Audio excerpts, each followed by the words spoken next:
Next up is one of our partners, and we're really proud to have them here. They're all the way from Silicon Valley. They came a long way to be here. You may or may not have heard from them before. They don't necessarily fit directly into this puzzle, but I think you're going to be impressed with this innovation and fabulous innovation and design agency, again, from Silicon Valley. So please give a warm welcome to the stage the Chief Creative Officer and the Product Manager from Y Media Labs, Stephen Clements and Shana Stewart.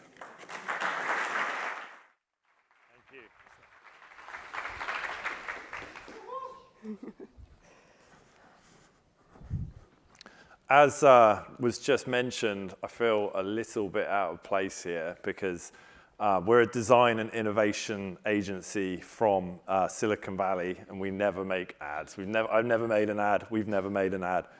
We're going to talk about something else because our specialty is customer experience design and technology. So we're going to talk about that. And when Will is our Director of Marketing, when he asked me to come on stage here and talk about customer experience, I thought no problem, because I've spent the last 15 years or so of my career talking about it every day, talking about it to people who actually do it, clients and designers. And so therefore, after thinking about it for the last couple of months, I came to the realization that perhaps talking about it some more is a complete waste of time. And I might as well stand up here and tell some jokes instead. And so I'm a dad. These are dad jokes. I wrote them on the plane. I hope you like them.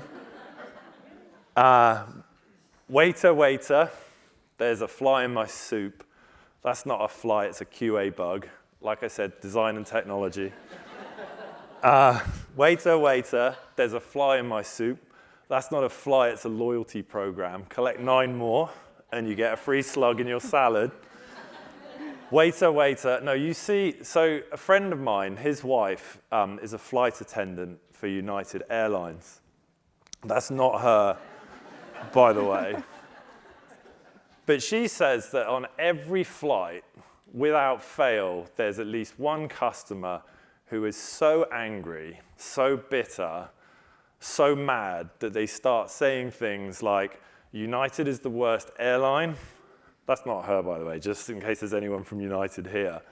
United is the worst airline. You just lost yourself a customer, and I'm never going to fly United again. And she thinks in her head, well, she smiles first professionally, and she thinks, sure. Of course you're going to fly United again. You're going to go on kayak. You're going to look at the cheapest flight. You're going to consider your mileage plan, and I'll probably see you next time. And again, recently I was having dinner with my wife, and she asked me the question, what are some questions that you've had from clients recently? Fun date night, I know, but that's us, that's what we do. And I thought about it for a second, and I thought, yeah, okay, so there's one question that I've been asked a lot, and it's come up over and over again, and it's this. You know, we've been pitching customer experience design, and it comes up every time. Yeah, I get it. It sounds cool. This customer experience thing sounds cool, but how will it move the needle? And look, I totally get it, you know. There's no point in spending all this money, all this time, all this effort on customer experience design and have it not move the needle, or worse still, move the needle in the wrong direction and someone gets fired. That would be a terrible result. For example, I was recently at a meeting with the head of e-commerce from a major airline. Kind of brings it back to United, but this is not United. Otherwise, we'd be fired. And he said to me that their most vocal customers are, in fact, the ones who are most profitable. So it's the ones who complain the most, the ones who are so angry, so bitter, they're the most profitable. And it's funny, right? And it really adds up to the fact that they end up paying for all this all these extras that they hadn't considered. So extra legroom seats, extra bags, extra food on the flight. They didn't plan for any of this. And it all adds up. It's all revenue. And so therefore, those customers are actually their most profitable. And it got me thinking, is all revenue good revenue? And is it worth putting short-term profits ahead of long-term lifetime customer value? And so I got talking to Shana here, who's one of our brilliant data strategists, and we started asking each other some fun questions. So Shana, tell me, design versus economics, those two things are very different. So are they related, and if so, how and why? Yes, they're extremely related in my mind. When you think about what economics is, it's the study of human behavior and how it changes over time when exposed to different incentives. And you think about design, it's about creating incentives to reinforce a behavior. So think about purchasing a product or sustained usage over time. So you think about Instagram stories, highly addictive feature. A user clicks and is exposed to content immediately. In this case, the design is simple, it's intuitive, and this is a positive incentive that reinforces a behavior that's the click. And you can really think about incentives in two ways. So you can have a positive incentive, like in the case for the Instagram stories design, that reinforces a behavior, but you can also have a negative incentive that will actually detract a user from doing that behavior.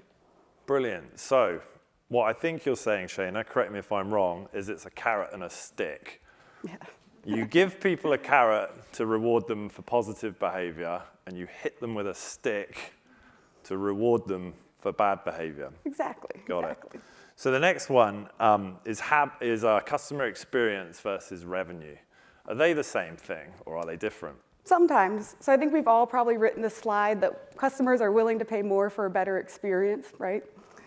We all know that the companies that actually have the best customer experience are capturing market demand. But what if I told you that not all revenue is actually tied to a great customer experience? So think about, has anyone ever overdrafted their bank account before? I have. And it's awful. It's a terrible experience. But what if that was a great customer experience? What if they didn't charge a fee for you taking money that you didn't have? Is that actually good design? In fact, it's not. The overdraft fee is a good design because it's actually a negative incentive. Yeah, and so as a designer, and we do a lot of work actually in fintech. I find designers trying to solve this by creating a feeless banking experience, no fees banking experience, and that is a complete waste of effort and time. And it's I have to coach them, and their time is probably better spent on helping customers understand fees and helping them avoid late fees. That's a much better experience for the bank and for the customer. Brilliant. So the next one is habit versus profit. Are they the same thing? Yes, this is my favorite one. They are the same thing. This is where design and economics are on the same page. So habit is actually a sustained behavior that occurs over time. Sound familiar? In product, that's actually the best outcome that someone could have. So and that's because when you have sustained usage of time over time in a product, the user is actually performing an action that's tied to a monetary model. That just means more money for the business. So yes. Yeah, brilliant. And I think that's a really important one for my designers especially to call out, because we all want to create sticky experiences, and talking about it not just in a kind of emotional, sticky way to clients, but actually talking about it in the context of how it will boost profit is really important. So thank you, Shana. We'll come back and talk a bit more. But for me, as a young, idealistic, svelte designer, this sort of thinking, this business talk is pretty intimidating, if I'm honest. But me also, as a more seasoned, kind of veteran, pragmatic businessman, it makes a lot of sense. And it's taken me many years, actually, to kind of reach this state, I suppose, of business-minded enlightenment. And I've finally come to this conclusion that clients don't actually hire us to make their customers happy. They hire us to make their businesses better. And sometimes when the stars align, it's the same thing. I'd say most of the time it's the same thing, but not always. And now I realize this might strike you as a little bit odd. You know, is this a creative person giving us a business presentation? I get it. But please stick with me. And to kind of give you a bit of context so you understand it a bit better, let me tell you the story. So when I really was a young and idealistic and svelte designer, I wanted to make things that were beautiful, just drop dead gorgeous. That was all I cared about. I wanted to create porn, and not that kind of porn, but the kind of porn that makes products just look amazing. Visual, aesthetic product porn. And I did this, I was lucky enough in my career to do this for Nike and Xbox and brands like that. And then as my career matured, I started developing a lot more empathy for customers, for the people actually using the products and experiences I was designing. And I wanted to create products and experiences that helped people, that were loved, that were talked about. And I really wanted to help tackle those kind of critical life moments that people have, like buying a car, work I did for Audi, or buying a house, work I did for Trulia. And I kind of call this my experience design phase, if you will. And then when I matured again, I developed a much deeper understanding for the clients I served, and I began to appreciate and better understand their decision-making process, and how really they were optimizing to make more money. And I did this, for example, helping the Home Depot double their mobile revenue in 1 year. And I call this my business design phase, if you will. And I think that all great designers have to go through this evolution. It's kind of the holy trinity of design, if you will: aesthetics, experience, and business. And designers that don't get it, that don't graduate along that path, I honestly feel like their careers become inevitably stunted because they don't really understand. They're not thinking about the business imperative. And I had that same advice a long time ago from somebody else, and I can't remember who they were. I can't even remember what they did. I don't even remember if they were in the same industry, but they said something similar to me, that how can you design if you don't understand business? And their suggestion to me was, why don't you buy some stocks? Because I had no interest in stocks, and I still kind of fake it a bit. And so every time I get a new client, I buy like $100 of their stocks. So I've bought in the past Nike and Activision and Nvidia. Nvidia went nuts. I don't know if anyone follows it, but that like went up 10x. So I made like $1,000. So the drinks are on me, but it gave me, as a designer, an insight into my clients' businesses. Something that I wasn't really aware of before. I started like listening to, analyst reports and things like that. And we do work for First Data, specifically on their Clover point of sale system. So those square type things you get in shops and restaurants and bars, you swipe your credit card on them. And we had this so I bought some of their stock. I bought a couple $100 of their stock, and it nearly doubled. You see that, 75%? So that's good, right? But what we did was we actually, and I think this is true across the entire stock market, but there was that massive trough on the right which happened just before Christmas, and it was like a number of things: the Mueller investigation, Fed raising interest rates, stuff I don't really understand. And we went and had a meeting at First Data right at the middle of that trough, and it was with their main client, and it bombed. They were not really paying attention. They were looking at their phones, texting each other like wildly, because they were worried that the stock market was in free fall. And we weren't in tune with their business. We weren't in tune with the problems they were facing and the economics of their business. And it was tough, man. That was like a tough meeting. And in the past, I've heard many designers, and sometimes creative directors even, say things like, money is evil. Business is for other people. And these are all true, by the way. I've heard these. I wrote them down. Clients, they just don't think like us. And of course, these people all want a raise afterwards. And it's true, I think, clients, they don't necessarily think or talk like designers, or real people for that matter. And imagine if they did. And this is a friend of mine, he runs a blog. It's called What Real People Don't Say About Advertising. And I don't know about you guys, but as a real person, I often find myself wishing there was more info or hoping for a more scalable solution. And who isn't absolutely thrilled when they fall into the correct segment? This is all shorthand, right? It's the lingo, it's the language, it's the way we communicate to sort of speed things up, so I get it. And I'll be honest, like designers aren't any better. I've heard people say shit like this. That must have been an amazing Kleenex website, right? Okay, and what I kind of figured out after a while is that clients and designers, they're often talking about the same thing, but they're coming at it from different angles. And it leads to these really long, really cantankerous meetings and conference calls. It's kind of like they're talking in different languages. So let me tell you another story. This is a true story.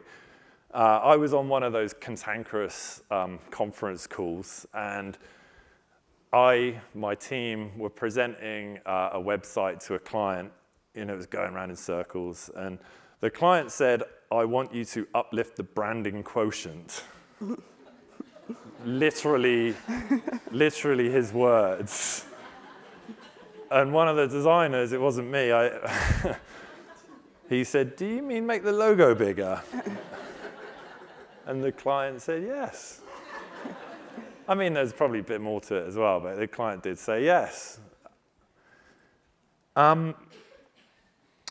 So, I know that, actually, I just skipped a slide. Let me go back one. And it's this sort of disconnect that I think makes it really hard for anyone to actually buy or sell work. It's just a disconnect, and they're talking about the same things, but they're doing it in different ways. Designers are not talking about the client's priorities. The clients are struggling with what the designers are saying. It's confusing for everyone. So I know there's a lot of creative folk here from different places with different job titles. So let's play a little game. We call this Say What. So, Shayna, you're the client. Ask me this question. Stephen, why is this variation better than the other ones? So I've had this question come up, and the answer is usually, or rather what they're trying to say is really, have you tried other things, and do you have data to back up your recommendation? Yep. Exactly how does this variation create more value without adding more costs? So yeah, as designers, sometimes we forget that clients are running businesses. Crazy, right? And what we're trying to do, or what we need to do, is show them how we've considered their operational realities. Shayna? Then actually, how do you increase time to value for this potential customer? That's another one I've heard. Okay, I get it. You mean, how do we make this experience fast and quick? It's a funny language, right, that we all talk. And so as a creative director, I often find that my role is translator. That's my job day to day. And I've spent many years helping clients understand designers and many years helping designers understand clients. And one thing I've learned is it kind of comes down to this, if you will. Designers get obsessed with the details. They want to create an experience that's simple, human, one-to-one, personal, emotional, all those good things. And then clients, well, they love scalable, enterprise-ready solutions that are one-to-many.